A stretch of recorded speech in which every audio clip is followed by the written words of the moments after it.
और नायरा बच्चों के बेडरूम में बैठे हैं। वे वानी के लिए गेट वेल सून कार्ड बना रहे हैं। बच्चों, क्या आप नीचे जाकर पार्क में खेलना नहीं चाहते? नहीं दादाजी, हम वानी के लिए गेट वेल सून कार्ड बना रहे हैं। वो आज स्कूल नहीं आई थी। टीचर ने कहा कि उसे बुखार है, इसलिए हम उसके लिए एक कार्ड बना रहे हैं और फिर हम जाकर उसे दे देंगे। ओह, ये तो बहुत ही अच्छी बात है। क्या तुम दोनों को कार्ड बनाने में मेरी कोई हेल्प चाहिए? नहीं थैंक यू दादाजी, कार्ड लगभग बन गया है। ठीक है नील और नायरा, मुझे खुशी है कि तुम अपने दोस्त के लिए अच्छा सोच रहे हो। दोस्त हमारे जीवन में बहुत महत्वपूर्ण होते हैं। डिनर के बाद में तुम्हें भगवान कृष्ण और उनके दोस्त के बारे में एक कहानी सुनाऊंगा।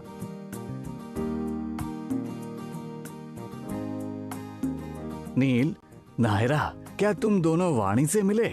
उसकी तबीयत कैसी है अब? हाँ दादाजी, अब वो ठीक महसूस कर रही है। डॉक्टर ने उसे दवाइयाँ भी दी हैं। यह सुनकर बहुत अच्छा लगा। आशा है कि वह जल्द ही ठीक हो जाएगी। हाँ दादाजी। क्या अब मैं तुम दोनों को भगवान कृष्ण और उनके दोस्त सुदामा की कहानी सुनाऊं? ओह हाँ दादाजी, प्लीज सुनाइए। भगवान कृष्ण और सुदामा बचपन के दोस्त थे। उनकी मुलाकात ऋषि संदीपनी के आश्रम में हुई थी। नील, नायरा, आश्रम वो जगह है जहाँ ऋषि रहते हैं। पुराने समय में बच्चे इन आश्रमों में वैसे ही पढ़ने जाते थे जैसे आप स्कूल जाते हैं। आश्रम में साथ पढ़ते पढ़ते भगवान कृष्ण और सुदामा बहुत अच्छे दोस्त बन गए थे। कई साल बीत गए और भगवान कृष्ण और सुदामा बड़े हो गए। सुदामा बहुत गरीब थे और भगवान कृष्ण आगे चलकर द्वारका के राजा बने। एक दिन सुदामा की पत्नी ने उन्हें अपने बचपन के दोस्त भगवान कृष्ण से मिलने और उनसे कुछ पैसे मांगने के लिए कहा। लेकिन सुदामा और उनकी पत्नी का मानना था कि उन्हें भगवान कृष्ण से मिलने बिना उपहार लिए जाना नहीं चाहिए। लेकिन सुदामा बहुत गरीब थे और उनके पास कुछ भी नहीं था जो वो राजा को दे सके। सुदामा को याद आया कि बचपन में कृष्ण को पोहा बहुत पसंद था, इसलिए उन्होंने तोहफे में उनके लिए पोहा रख लिया।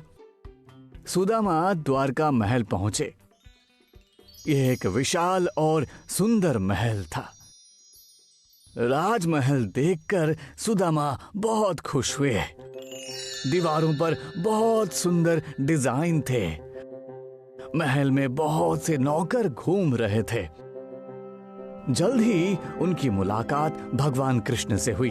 भगवान कृष्ण अपने बचपन के दोस्त को देखकर बहुत खुश हुए। उन्होंने सुदामा का बहुत अच्छा आदर सत्कार किया और उन्हें स्वादिष्ट खाना परोसा।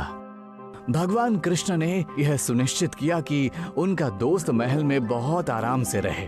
वो खुद उन्हें अतिथि कक्ष में ले गए और बोले, ओ मेरे प्यारे सुदामा, जाओ और कुछ देर आराम करो और फिर हम पहले की तरह बैठेंगे और बातें करेंगे।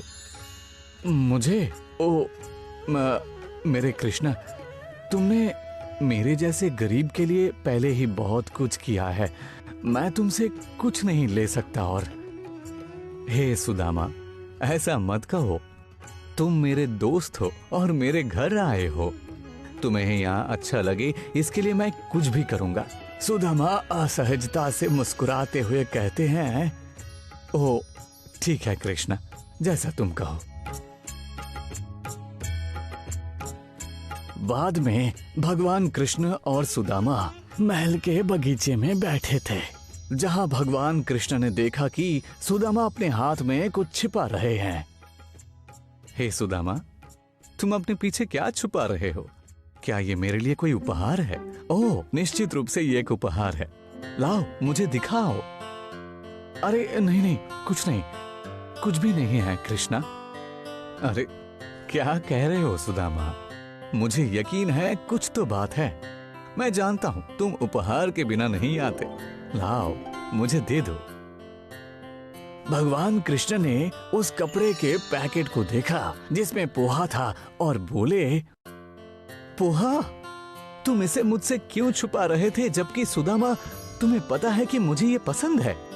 कृष्ण, तुम जैसे राजा के लिए ये कोई बड़ी बात नहीं है। तुम्हारे पास इतना बड़ा और प्यारा घर है, तुमने मुझे इतना अच्छा खाना खिलाया और ये सुनिश्चित किया कि मेरे पास सोने के लिए मुलायम बिस्तर हो, और मैं बस तुम्हारे लिए यही पोहा ला सका।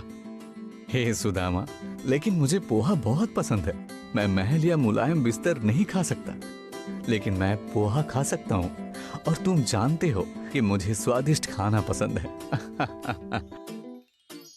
भगवान कृष्ण ने खुशी खुशी पोहा खाया। सुदामा अपने दोस्त को देखकर बहुत खुश हुआ। जल्द ही भगवान कृष्ण ने सुदामा को अलविदा कहा और घर भेज दिया। घर जाते समय सुदामा सोच रहा था कि वो अपनी पत्नी से क्या कहेगा। भगवान कृष्ण ने उनकी बहुत खातिरदारी की और इसलिए उन्हें अपने दोस्त के दिए गए अच्छे भोजन और देखभाल के बाद उससे पैसे मांगने में शर्म महसूस हुई।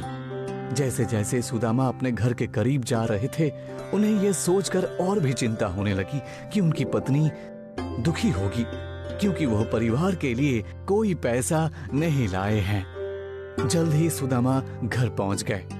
उन्होंने देखा कि उनकी पुरानी झोपड़ी अब वहां नहीं थी और उसकी जगह एक अच्छा खासा मकान बन गया।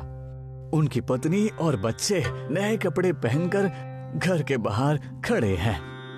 वे खुशी से सुदामा का इंतजार कर रहे थे। यह देखकर सुदामा को बहुत आश्चर्य हुआ और उन्होंने अपनी पत्नी से पूछा, हे मेरी प्रिय, ये सब क्या है? हमारा घर कहाँ है और ये किसका घर है? तुम्हें ये सारे नए कपड़े कहाँ से मिले? कल रात जब हम सोए थे तो हमारा घर पहले जैसा ही था, लेकिन जब हम उठे तो वो बदल चुका था और हम इस खूबसूरत नए घर में रह रहे थे। रसोई में भी बहुत सारा खाना है। ये सब भगवान कृष्ण की ही कृपा से हुआ है। ओह मेरा दोस्त कृष्ण, वो हमेशा अपने दोस्तों के बारे में सोचता है। तो नील और नायरा, भगवान कृष्ण हमेशा अपने दोस्तों के लिए अच्छा करने और उन्हें खुश करने की कोशिश करते थे। ओह वाह, वो बहुत अच्छे दोस्त थे। ओह हाँ, वो वास्तव में थे। नील, नायरा, जैसे भगवान कृष्ण ने दोस्ती के महत्व को समझा और अपने दोस्त की मदद की, वैसे ही तुम दोनों ने भी वाणी के लिए कार्ड बनाया और उसे अच्छा महसूस कराया। अरे हाँ दादाजी, वाणी हमारा कार्ड देखकर बहुत खुश हुई। मैं उम्मीद करती हूँ वो जल्दी ठीक हो जाए। ओह हाँ नायरा, मुझे भी यही आशा है। मुझे सिड और वाणी के साथ खेलना पसंद है। हम हमेशा एक साथ अच्छा टाइम बिताते हैं। अरे हाँ नील और नायरा, दोस्त हमारे जीवन में बहुत महत्वपूर्ण हैं, जैसे वे भगवान कृष्ण के जीवन में भी थे। अरे हाँ दादाजी, अगर हमारे दोस्त नहीं होंगे तो हम किसके साथ खेलेंगे? मैं अपने दोस्तों को बहुत प्यार करता हूँ। मैं भी।